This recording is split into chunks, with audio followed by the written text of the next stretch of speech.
the caravan that was going to the Makkah. It was the main point of economy for them. So Prophet Muhammad sallallahu alaihi wasallam wanted to affect that. So it will ultimately affect their economy, and he knew it very well. That's why he wanted to attack the caravan. So here comes the importance of having wealth. If he had the wealth, he knew that he would have the most influence on people. So he came up with this example to highlight that Islam actually supports having wealth. Then he tried to rectify a popular misconception that poverty is piety. It means whoever it is, if he is poor, he is most likely to be a religious guy. So it's a very misconception. He said that most of the companions of Rasul Sallallahu Alaihi Wasallam, the vast majority of the companions, most of them were businessmen.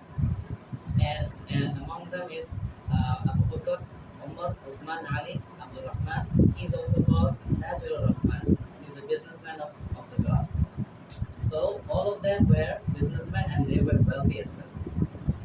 So it says that having wealth is not a bad thing. Rather, it's a virtue. Islam encourages us to have wealth.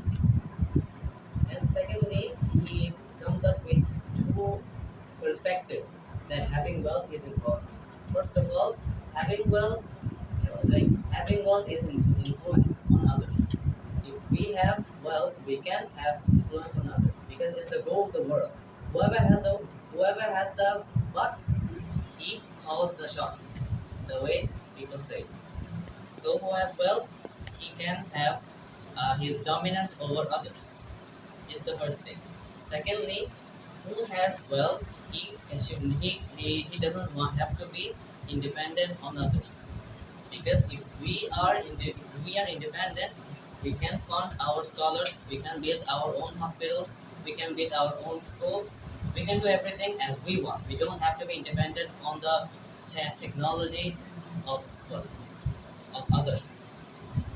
You can talk about the